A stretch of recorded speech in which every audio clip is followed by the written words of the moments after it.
everybody. My name is Angie Vishianan, and I'm the founder of Leg Up Legal. We provide a mentoring program that connects prospective law students to lawyers for mentoring so they can learn a little bit more about law school and the legal profession before they dive in.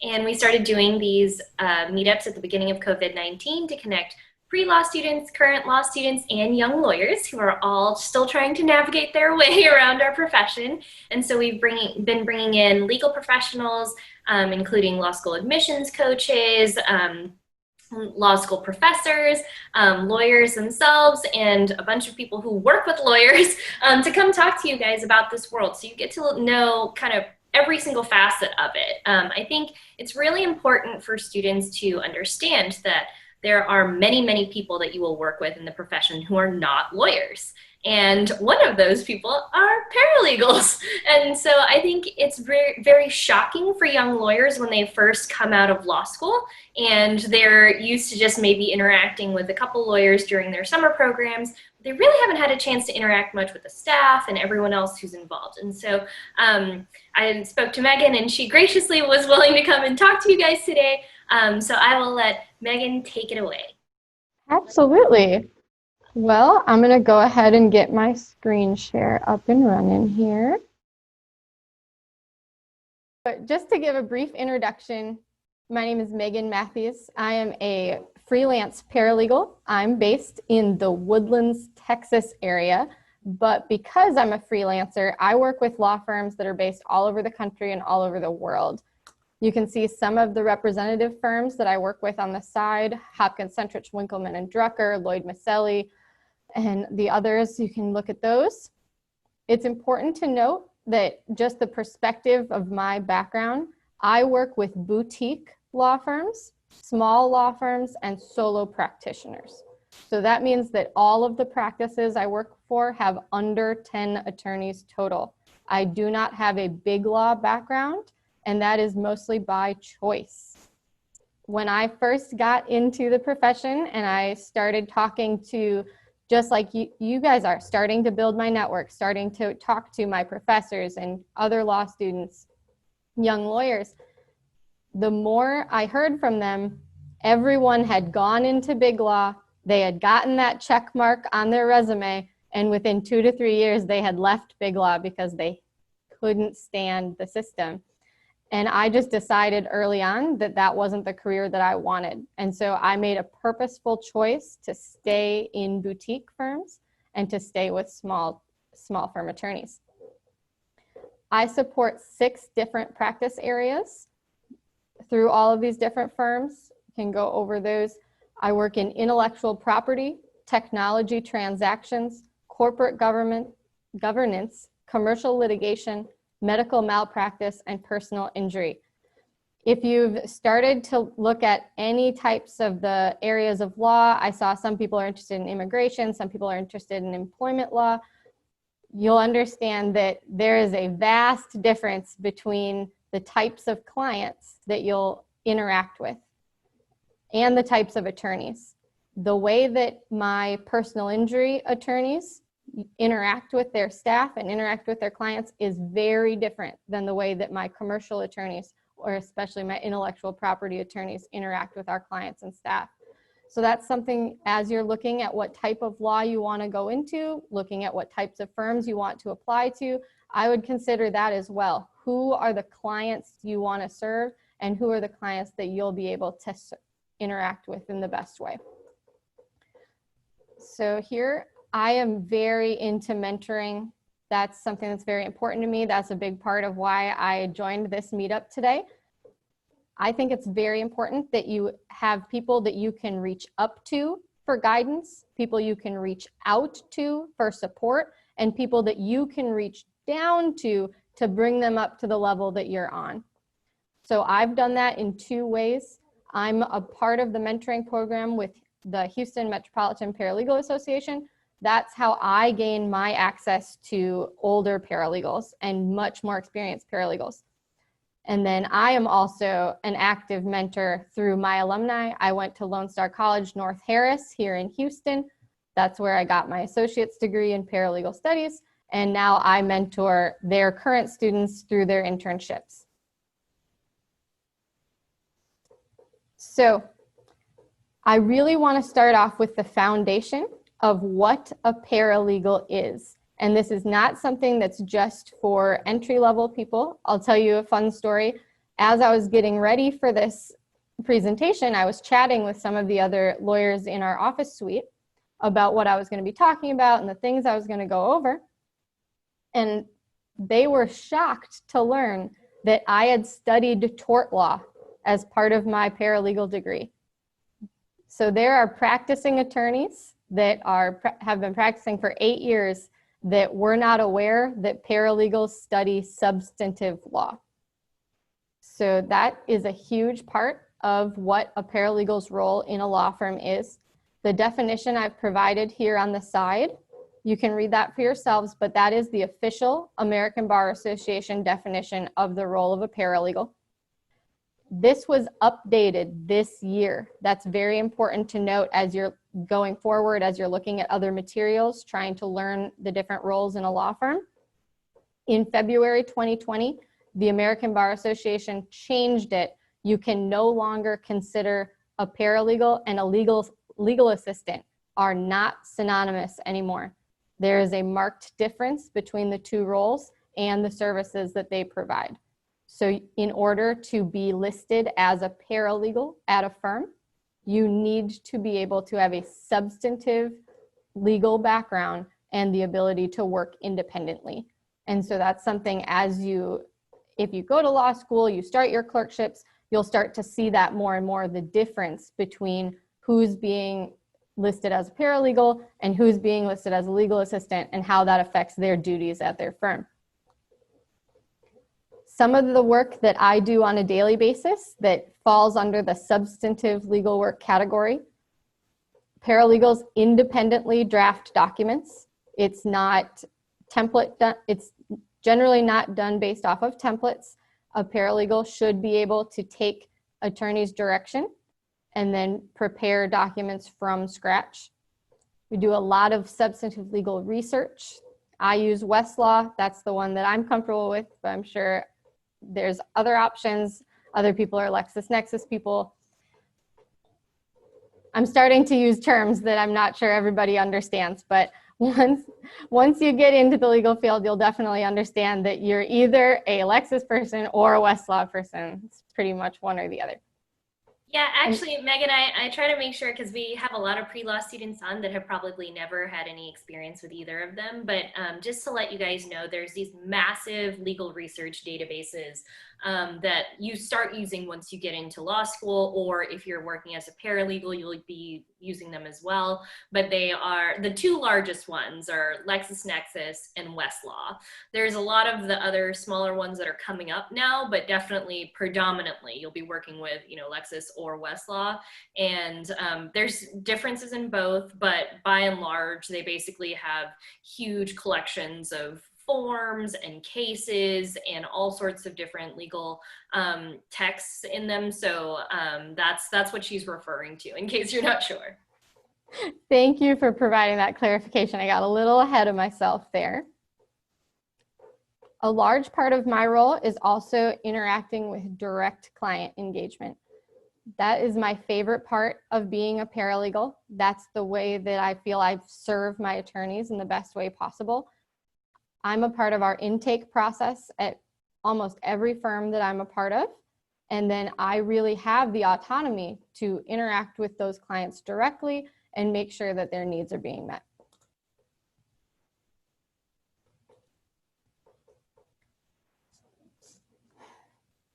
All right. So the client considerations that I take into effect as far as the role of a paralegal and how to think about that to best serve your law firm, to best serve your practices, to best serve your attorneys, things you should be considering.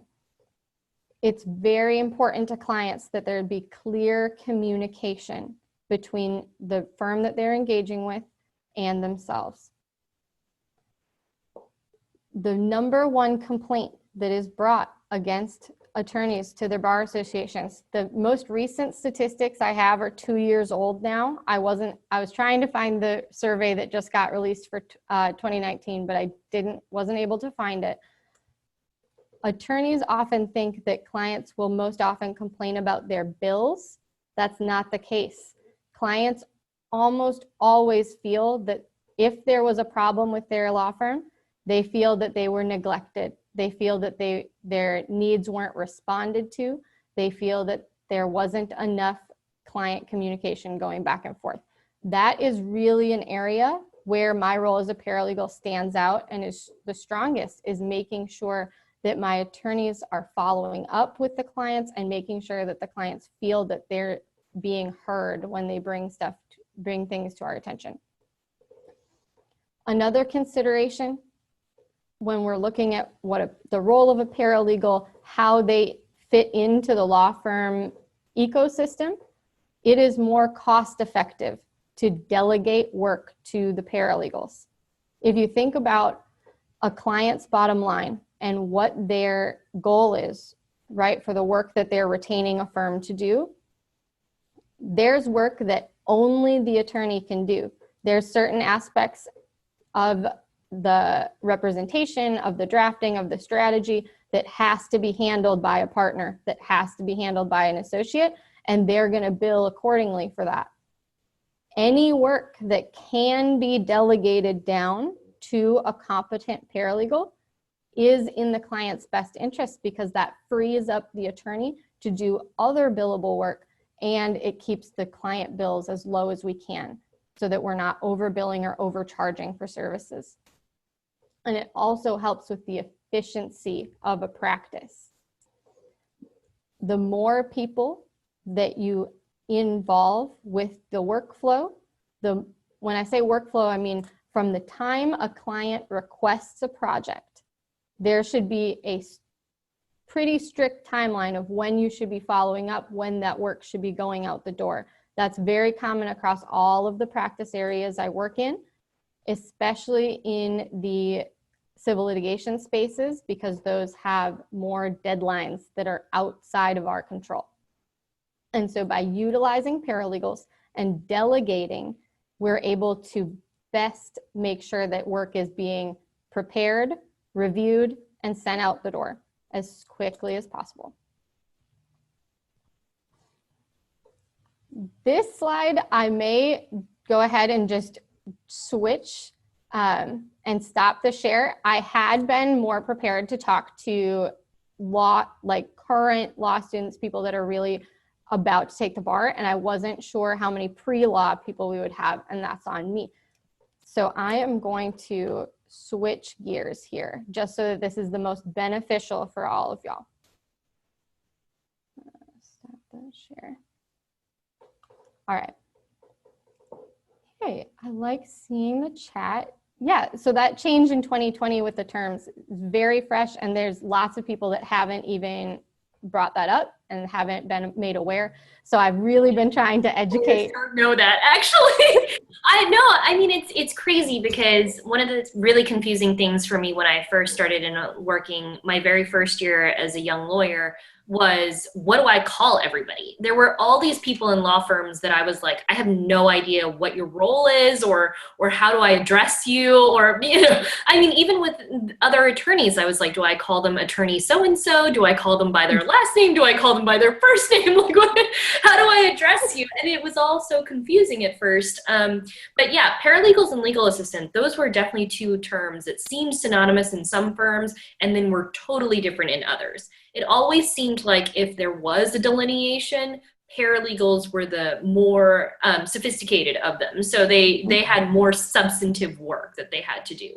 And legal assistants might have more administrative type jobs. But there were definitely firms that I worked at that used them interchangeably and synonymously. So it was really confusing.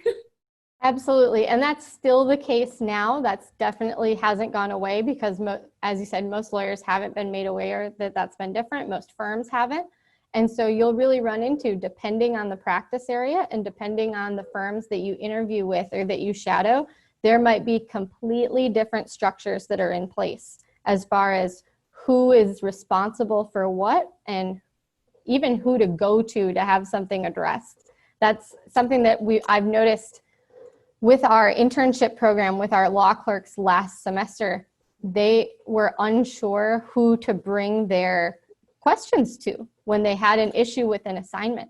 And that's something that we really worked to improve in our onboarding process. And hopefully Shreya believes that our onboarding process has been improved. I really wanted to make sure that there's enough stress on an intern, on a law clerk, taking in all of the new information at once. They shouldn't also have to be concerned with who is the right person to ask my question. They should be concerned with the questions themselves. And so I've really taken it upon myself to make sure that they're empowered with like a flow chart of who is responsible for what their practice area is, and really even the best way to interact with them.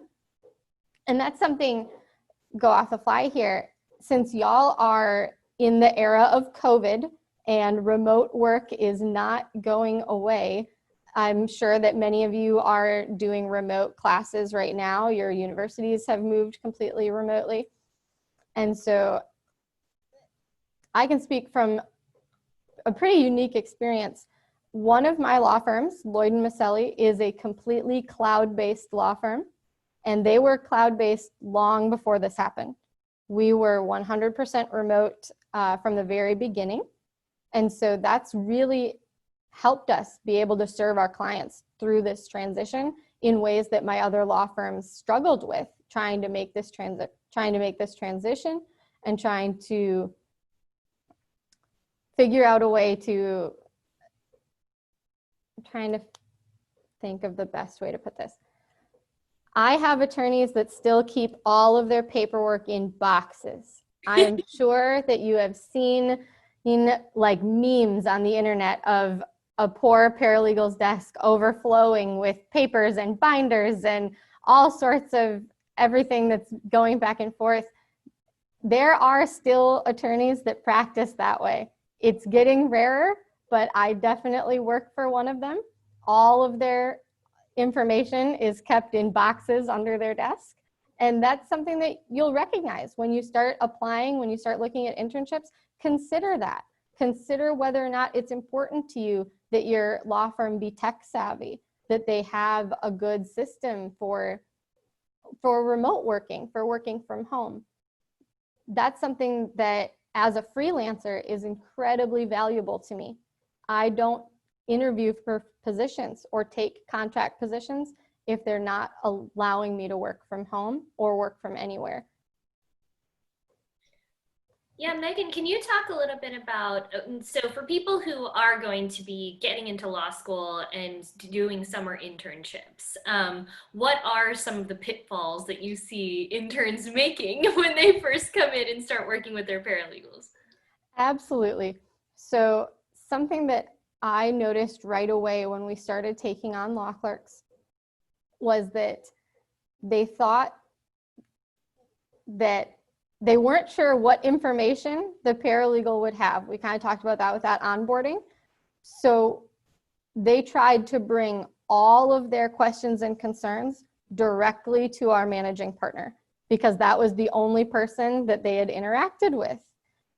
That's who interviewed them, that's who brought them in.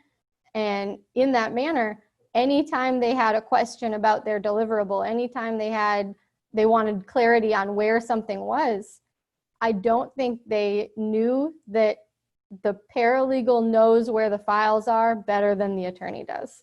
And so once they were able to make that transition, that the paralegal keeps track of all the deadlines, we keep track of all the documents, every piece of correspondence that's going in and out of the firm on the matters that we handle has our eyes on it. We really have a wealth of knowledge that we can help you with, and we can help you learn how to handle your attorney better and learn how to communicate with them in the best way, even the best time of day to communicate with them. That's something that in the era of COVID and remote working, if you have a distributed team, and let's say some of your attorneys may live across the world even, being mindful of that and being able to reach out to the paralegal, hey, like, what does his day look like? Does he have the bandwidth for this? That's my favorite corporate word right now. I feel like I've been using bandwidth quite a bit recently. Yeah, So, sometimes paralegals can just be invaluable with helping you fit into the firm's corporate culture. I think they've been working there for a long time and they can tell you who are the screamers, who are the shouters, who are the people who will treat you well, who's the person that's like really patient. And if you have a question and you want to go to them, they will explain it to you. They'll also be able to tell you, this is just the way things are. And sometimes that's very, very different at every single firm. Like, Megan said, there's a workflow at her firm for, who's handling what, who keeps track of the deadlines, who, does the initial draft, who just reviews things. But that might be different at every single firm you go to. And so you're just going to have to navigate that as best as you can. And sometimes it's not always a great idea to bring your small questions to a managing partner or somebody who's going to be extremely, busy and high up, and they're juggling a million things. And so you want to be able to rely on your staff, your administrative assistants, your other, colleagues, your senior associate, your paralegal. So you need to know what are all these different roles and what do they do. And the paralegals can kind of help you with that, who handles what. Can you talk a little bit about what it's like working with attorneys in different practice areas, like litigation versus IP? absolutely. I saw that question. I was very excited because that is definitely something I can speak to with authority. So in my experience, the personality that is typically a litigation attorney, they are much stronger personalities. They're much more in your face. They're very blunt. And often that's a reality because they are being pressured by outside deadlines. And those deadlines are hard deadlines, and they're often out of their control and happening all at the same time. And so really, if you want to work for a litigation firm, if you want to take any role within a litigation practice area, you really have to have a stronger personality for taking things in stride. That's something that I had to learn when I first started working in litigation, is that if there's a filing due at the end of the day, I shouldn't take my attorneys personally when they're speaking. And that is not to say that they're being abusive or they're being uncalled for. That's not what I'm saying. But sometimes, especially with remote work, especially when everything is happening over Slack or over Microsoft Teams, they're in a hurry and they're very short when they're working on a deadline. And so understanding that it's never about you, it's never personal, and that litigation attorneys are just under a different cadence to their practice versus intellectual property moves very slowly. Well, depending on the type of intellectual property. Yes, depending on the type, yes. Trademarks moves a little bit faster than patents. Absolutely. In general, so a little bit about the work that we do. It's very common for us to take in a client, and then there's an 8-week patent drafting process. We get their patent application submitted, and it may be months before we touch base on that file again.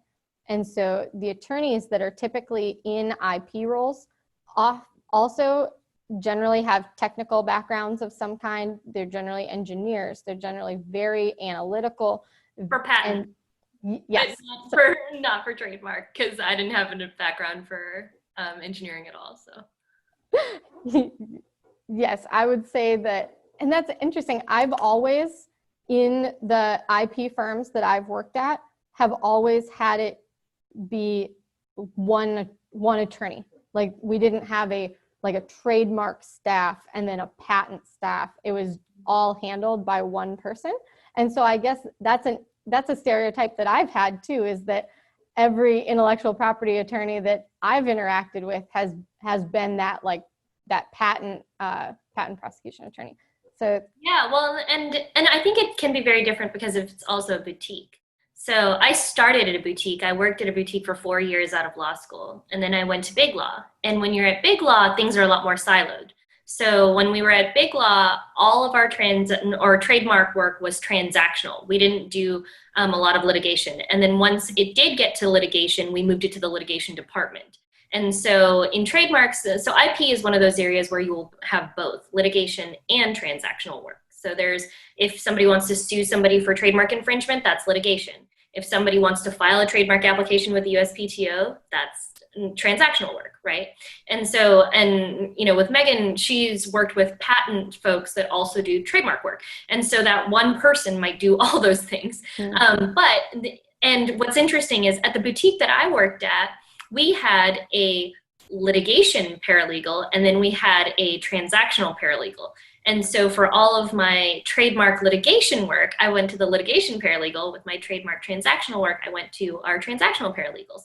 And so there was even delineation among the paralegals, what types of matters that they handled. But that's what we mean when, the culture at every single firm can be really, really different. So, yeah. Absolutely. And working with different attorneys, trying to bring up a different practice area. So I work with construction litigation and commercial litigation as well.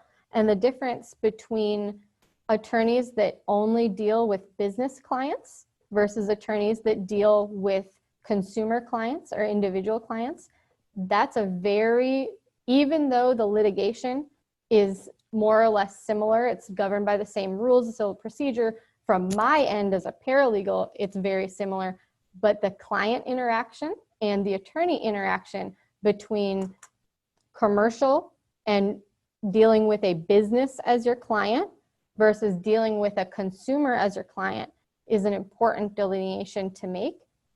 Corporate clients have a different cadence to their work. They have different priorities. They also have different budgets. And so taking all of that into consideration really affects the way that you speak to them. It affects the way that you handle the attorneys will set a different strategy based on whether it's a large corporate client or if it's even a small business client, just based on what their individual needs are. I was actually talking with an attorney this morning about whether or not he wanted me to summarize a deposition. That's a big part of my role in litigation as a paralegal.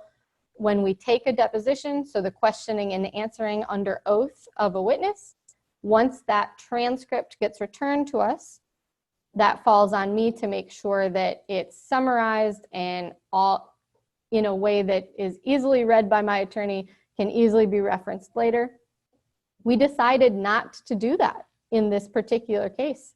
The client didn't have the budget for it. It's a smaller case, smaller dollar value. And even though that's something we typically routinely do, that wasn't the best way to serve this smaller client. And so we scrapped it, and we'll go without that for this case. Are you seeing paralegals doing more work that attorneys did in the past? And do you see legal tech really changing the roles between paralegals and attorneys? I love talking about legal tech. All right. So traditionally, I think attorneys have they don't like to delegate away from themselves. They like to keep their control of a file, keep control of a client. And that is something that's been changing recently. And that's why having information like this and really equipping even attorneys, like we said, to know what a paralegal can and should do and make sure you're using them appropriately. That is a big deal.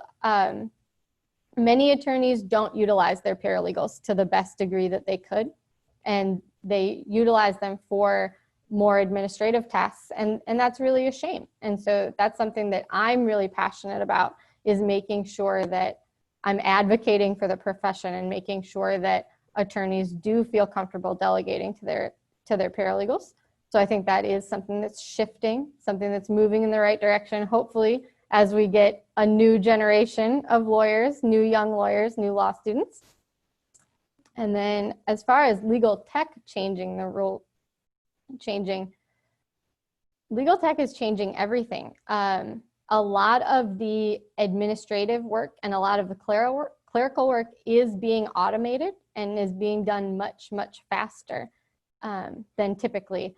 It used to be that a lawyer would like dictate a memo into a cassette tape and then have his legal assistant listen to the dictation and type up a document. That's going away, absolutely. At our firm, we automate our intake. All of our client back and forth is all through Sign Now or DocuSign, and everything is in the cloud. So I would say legal tech has a huge impact on what, not just the role of a paralegal or the role of an attorney, but what needs to be done at all. What was the learning curve like going from college straight into paralegal work? And did you work while you were in college, or did you wait until after college to start working? So I worked while I was in college, and this is interesting about me. My background is in competitive gymnastics. So I was a competitive gymnastics coach professionally. That's what I had done all growing up. That was my first career. And then I made the switch and started studying for my paralegal degree when I was 23. And so a little bit of a non-traditional student in that sense. I started working as a legal assistant about halfway through my paralegal degree. And I was very fortunate with the solo practitioner that I started off with. And that may have something to do with my affinity towards small firms and small practices. Because of the more casual environment, he was able to tailor my position to what I was qualified to do. And so when I first started, it was very administrative and learning how a law practice works, learning how to set up a file. That's something that people assume should be second nature, and it really isn't. And every attorney sets up their file differently. The files at one firm, the files from one attorney to another attorney are going to look different. Say one paralegal to another paralegal will look different. And so that learning curve for me was really helped out by his, as I would take more classes, like as my degree progressed, he would give me more responsibility. And so I was really able to grow into that role, and it made school make a lot more sense. If I could go back, if I advise people, should you take an unpaid internship? Should you take an unpaid clerkship? You absolutely should.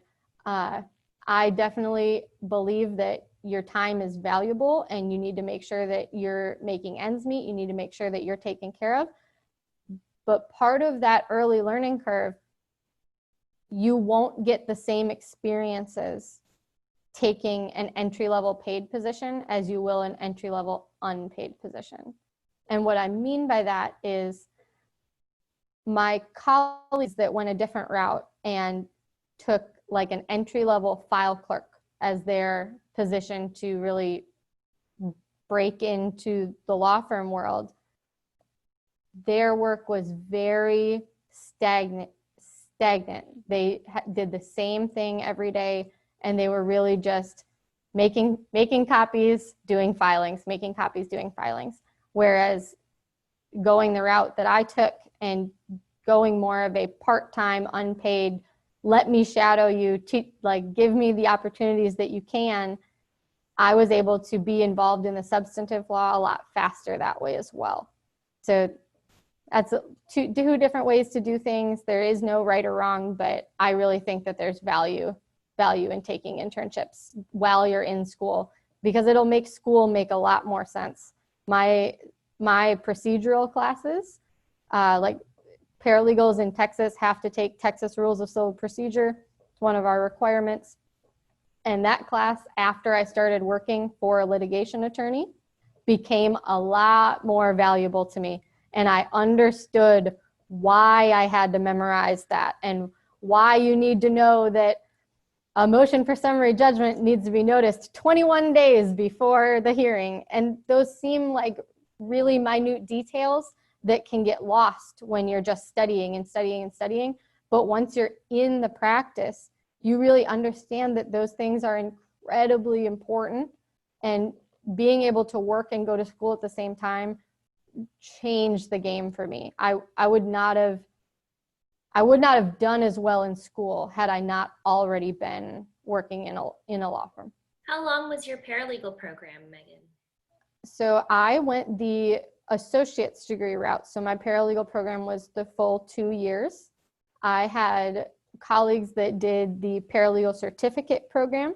The classes are the same, so their program was shorter. It was about 9 months to a year, but the coursework was the same. It was just whether or not they had already had an associate's degree or if they were starting from scratch.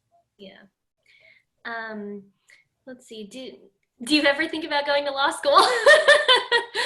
And how did you make the career choice to be a paralegal? So this is very timely. So as I said, my first job was in a litigation practice. My first paralegal job was in a litigation practice. And I knew almost from the get-go that I never wanted to be a litigation attorney.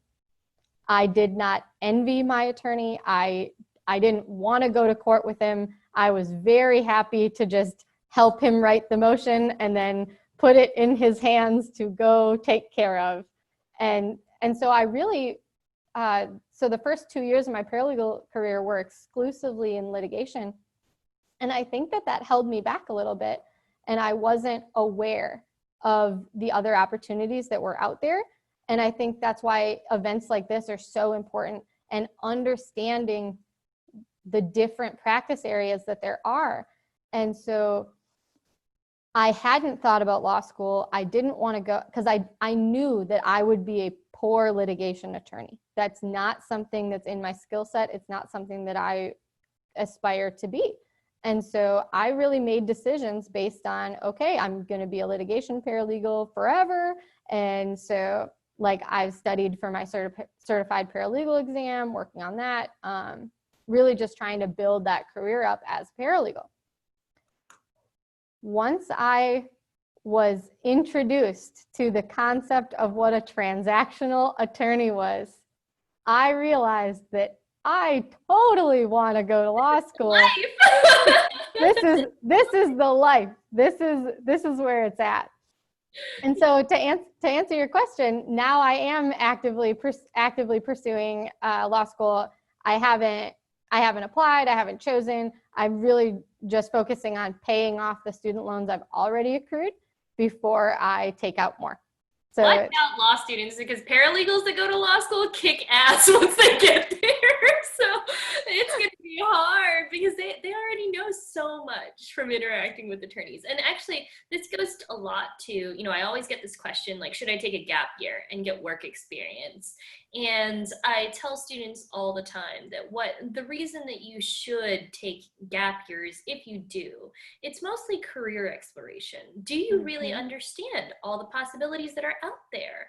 Because like Megan, she, worked for a litigation lawyer and then, decided she wouldn't touch that with a 10-foot pole. But then when she started doing transactional work, she really enjoyed it. And me on the flip side, I actually worked for an in-house lawyer before law school, thought I wanted to do transactional work, got out, ended up going to a boutique firm, and they were like, Angie, right now we're underwater in litigation. Can you take on some litigation matters?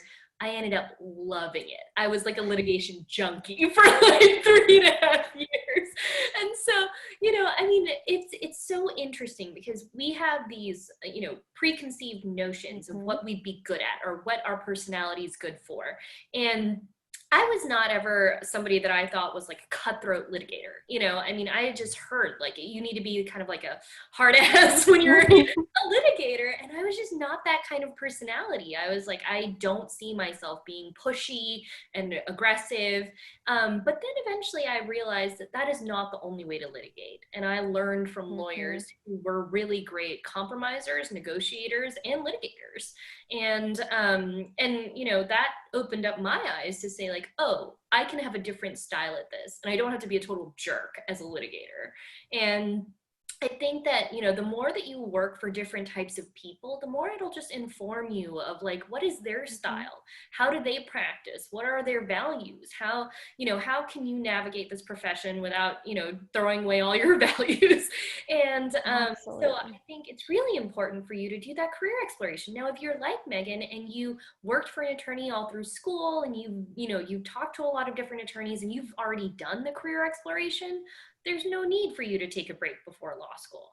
But if you haven't done that yet, I would highly recommend it because I can't even tell you how many pre-law students I talk to that they have never ever worked for an attorney at all.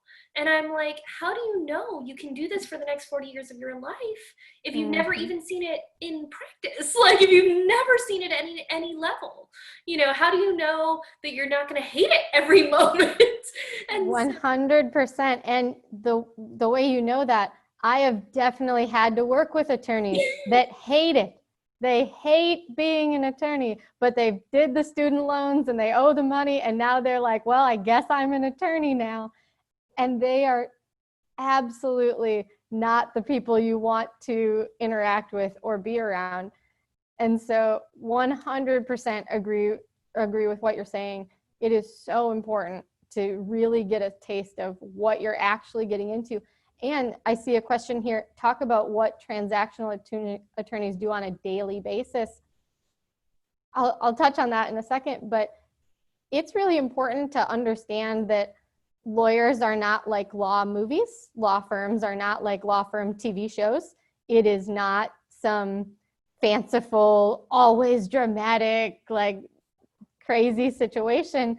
A lot of the times it's a lot of paperwork and a lot of meetings, and you have to love it. I've been very fortunate to have attorneys that mentor me that day in and day out, they remind me like the reason we're good at this is because we want to read about it in our free time. Like the reason that they are such subject matter experts in the areas they are because that's the type of nerd that they were in high school, and they've just expanded on it and capitalized on it.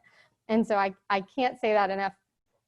And so what our transactional practice looks like, we prepare for us. So I work for a technology transactions boutique. So that's a little bit different, a little bit out of the ordinary.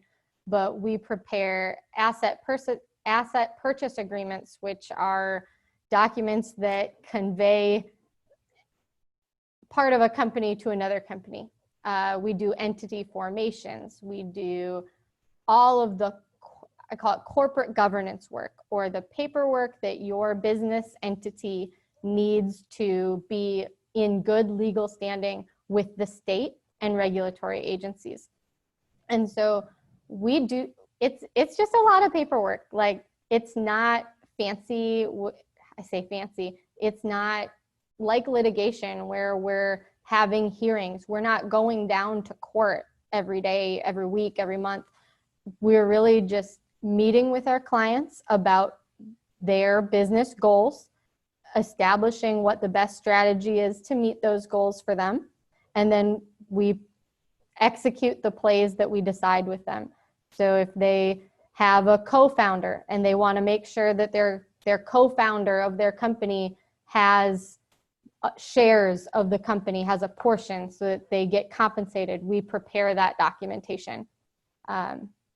That's pretty much our day-to-day basis. We'll take client meetings, we take client calls, but that's why I love transactional work, because I love to work from home and I love to have the autonomy to just work on a document, send it to my attorney to review, send it to the client to execute. That's the workflow that I enjoy. That's the work I enjoy the most. And there's tons of different types of transactions. So like a real estate attorney might do, you know, real estate sales contracts, right? And for a trademark attorney, we do licensing agreements and all sorts of stuff. So like it's interesting because once you get into law school, a lot of law schools ask you this question: litigation or transactional? Like you have to choose and you can only do one. And that's Mm-hmm. completely false. I mean, you can definitely go into a firm and try a little bit of both and see what works best for you. And I think if you just cut yourself completely off of one, you're doing yourself a disservice. But the schools ask you that because they need a starting point. They need a starting point for you. Which one do you want? Because that it'll help them figure out what jobs that they can funnel to you. But feel free, to explore. Once you're at that firm, if they have lots of different practice areas, if they have litigation and transactional work, feel free to say, can I take on, one litigation project or one transactional project just to see what it's like, especially if you're a law student. Now, if you're a paralegal, they might not want you to do that. But if you're a law student, they may allow you to do that. And the reason is, and this goes to the unpaid paid thing again that Megan was talking about. When you take a paid position, they have to budget for that position. They have to decide this person is going to get paid this much to be a file clerk, and allowing them to do other things is inefficient. If they say this person is going to get paid this much to do high-level drafting work, they're going to actually draft the first round of the contract and the attorney is going to review it, or they're going to draft the first round of the trademark application and the attorney is going to review it. They can bill their client for that at a higher rate. And so that person, it's inefficient to allow them to do things like filing, or it's inefficient to allow them to do things like scheduling or things like that. So the reason that there's so much structure in all of this is because, as attorneys, we're also business owners, and we have to be conscious of like how much money is each person costing and how much value is each person driving. A file clerk, you cannot bill for that file clerk's time. A paralegal, you can.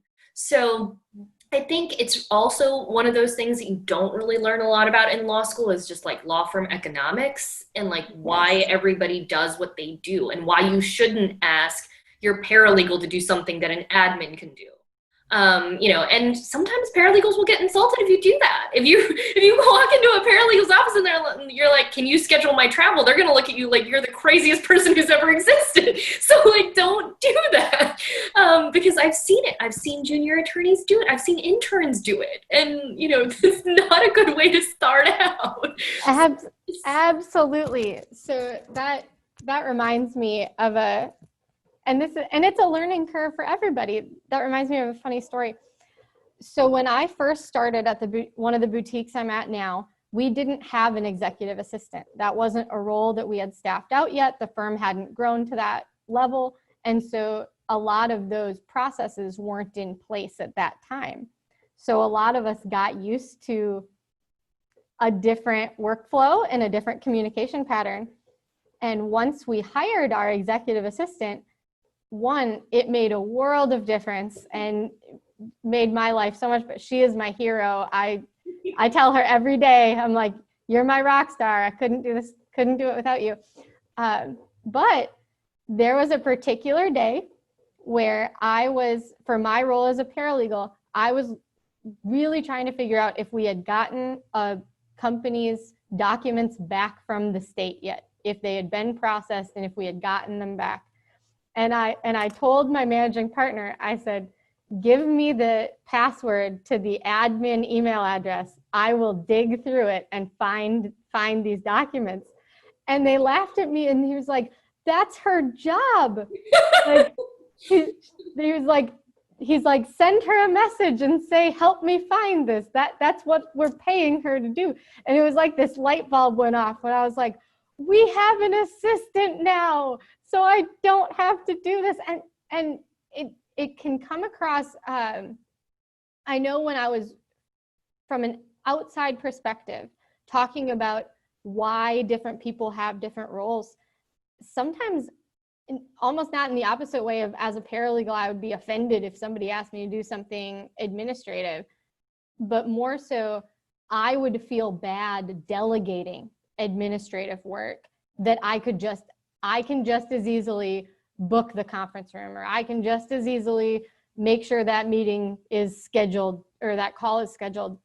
And so it took me a while, especially as a young professional, especially as a younger paralegal, to feel comfortable reaching out to an assistant that's older than I am to ask her to do those things that are a part of that. That's her job.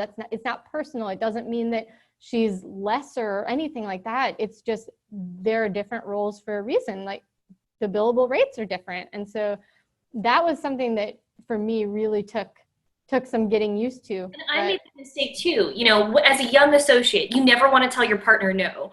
And one day we were in a meeting and my partner said, "Can you put this on the calendar? You know, this deadline's coming up and then we're going to also go travel to this hearing, like put this on the calendar." And I put it on his calendar and his admin came and she was like, "What are you doing?" I manage his calendar. If I don't know that things are going on there, then it messes up because I need to know, what he's doing so that when other people ask me like, "Hey, what's his day look like today?" I can tell him.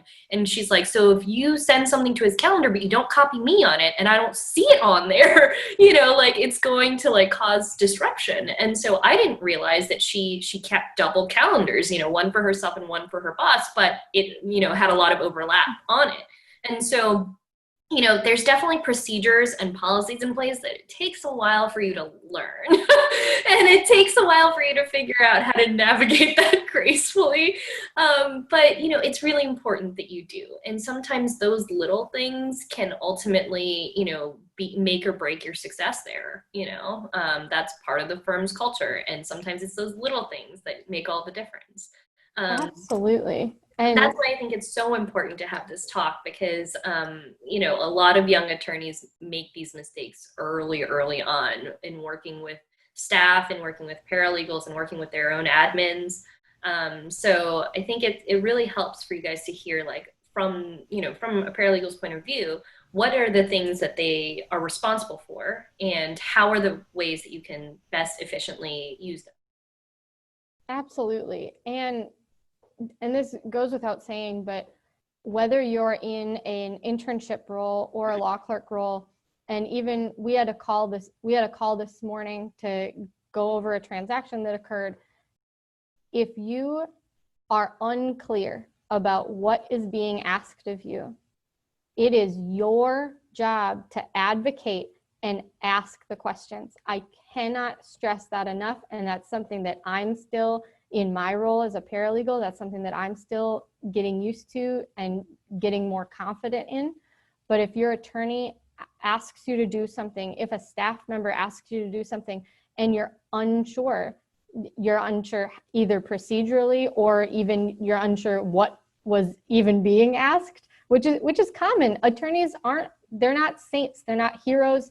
They misspeak and they speak in unclear terms, and it's really important for the client and for the firm that any embarrassment over, well, I can't double check that because then they won't think I'm smart enough, or they won't think that I'm qualified, and then they won't give me an assignment in the future. That's something that I struggled with that at first, was if I ask them this clarifying question, they'll take the work away from me because they'll be like, well, I shouldn't have given it to her.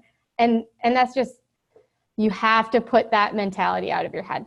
And so really, yes, sometimes it's just knowing the process. So ask them, it's not that I'm too lazy to go research this, but if you were me, where would you start? And where should I look first? Is there a template? Is there a sample? Is there something that I can find? Because that will save you a whole lot of grief down the line if there's a sample or something you can go off of. And I always tell junior attorneys this is when you first start working, there's going to be a million things that you hear all the time that you don't understand. And most of us are trained, our brains are trained to just ignore those things and simply say, it's because I'm too junior, I don't know this. It's because I'm too junior, I don't know this. But every single one of those is an opportunity for you to learn. So what I would walk around with is literally, no matter where you are in the office, always take a pen and paper with you. And when you go in and get an assignment from your partner, or you go in and get an assignment from the paralegal, or talk to somebody, write down anything that you don't understand, and then follow up at the end and just say, you mentioned a couple of things here that I just didn't quite get. Can you explain those to me a little more?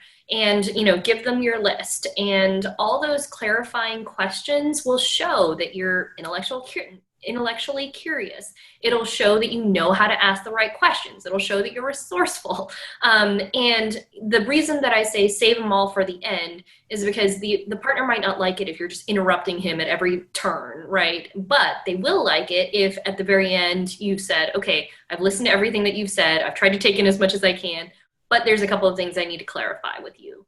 And so there's, a few questions that you should always be asking. When is this thing due? How long do you think it should take me? Or how long do you think that you want me to work on it before I circle back? If it's something that the attorney might not even know how long it should take you, it's a research project that is brand new to them and they don't know. Just tell them, like, do you want me to spend 2-3 hours and then come back? Do you want me to just go burn 8 hours? Usually they'll never want you to burn 8 hours. But you should ask these clarifying questions. Sometimes it's hard because you don't even know the right questions to ask, but go into it with curiosity and, just say, like, I'm sorry, I've never done this particular project before. Could you just walk me through where you would start? And just getting a sense of what the process is might help you better. And I know it's scary at first, the first day I showed up for work, I was like, law school didn't teach me anything. Like, what in the world was that education for? And then, and those first couple of weeks are just so painful. I get it. But you cannot just ignore those things. I would always write down on my notepad, I would take notes where I would write a line down the middle. And then on the left side, I would write a recap of whatever was going on in the meeting. On the right side, I would write any action steps so you know right away what are the action items. And then in the bottom right-hand corner, I had a box for clarification. And that's where I would write all my questions of, like, I don't understand what you said. That was an acronym I didn't understand. Like, like things that, might be totally routine to them. What's a Rule 16 conference? I don't know. So I write all these things down and then I go and follow up. And I'm telling you, every single positive performance review I've ever had, it was always about the way that I take notes and the way that I follow up with those questions. Like, every single one. Absolutely. And just so that you all hear it from another perspective too, the 3 questions that she highlighted: when do you need this done by? How long do you want me to spend on it? And when should I check back with you, like an interim deadline? Those are exactly the questions that are on our intern, like, assignment cover sheets. And like you said, you might not even be sure what questions to ask. We eliminated that step. We typed out the questions and we put them on the assignment for our clerks now so that they know, like, oh, those are the things that we should be considering, those things we should be talking about. Because the attorneys think that we give great directions. The fact is, most of the time we give shit directions. They're terrible. I mean, we always think, like, oh yeah, that was crystal clear. How in the world they got that wrong? But in actuality, it's because I didn't tell them when I needed it back, how long I wanted them to spend on it, if there was a sample. Always ask if there was a sample or a template. Because, like, just imagine, if an attorney gives you an assignment, draft this contract, and you're starting from scratch, like literally a blank page. Like, just imagine how long that's going to take you versus it's actually a contract that's super routine and they send it out all the time. It should only have 2 tweaks that you make and there's 2 blanks of those 2 tweaks. And then, like, you could churn that thing out in an hour. What should you do? Should you use the template or should you start from scratch? Like, I mean, I think that these are all really painful lessons for me to learn. Yes. The first time I ever drafted a federal court complaint, same thing. I tried to draft that sucker from scratch. It was not the right way to go. And, I think it's really, really important for you to just ask these preliminary questions. Like, is there something that I should be looking at that might save me some time? And, it's hard learned sometimes. 100%. Yeah, I can't echo that enough. That is very, very, very true. The first time that, as a paralegal, that I was asked to draft an original petition in a litigation case, I started with, like, an actual hard copy form book and did it all by scratch. And then when I entered in my I entered my billing and I said that this petition took me 6 hours, and the attorney was like, we do slip and falls every week. It should have taken That's like exactly what happened to me. I billed like 8 hours on this complaint, and they were like, this should have taken you an hour and a half. And I was like, what? Yep, that is very, very true. And that has greater consequences too, because like, we bill our time, right? So if something should have only taken me an hour and a half and it took me 6 hours, what is the partner going to do? They're going to cut that time off of my bill, which means I'm not going to get credit for that time worked. Now, all of you probably know by now that there's a billable hour requirement at most law firms of how much the associates have to bill a year. Now, if I just lost 5.5 hours from my own stupidity, that is my fault. So these are the reasons that it's important. So I just basically wasted that 5.5 hours that I'm never going to get back in my life and I'm not going to get credit for. So it's really important that you're mindful of the way that you spend your time, and you're mindful to ask the right questions so that you can save yourself all of that grief from doing that assignment incorrectly, or not turning in exactly what they want, or taking way too much time on an assignment. All those things are super, super important. But I just wanted to say thank you to Megan for being here today. It was really fantastic, all of the advice that you had shared, and we really, really, really appreciate it. I look forward to seeing you all on future meetups, and I will talk to you all soon. Bye.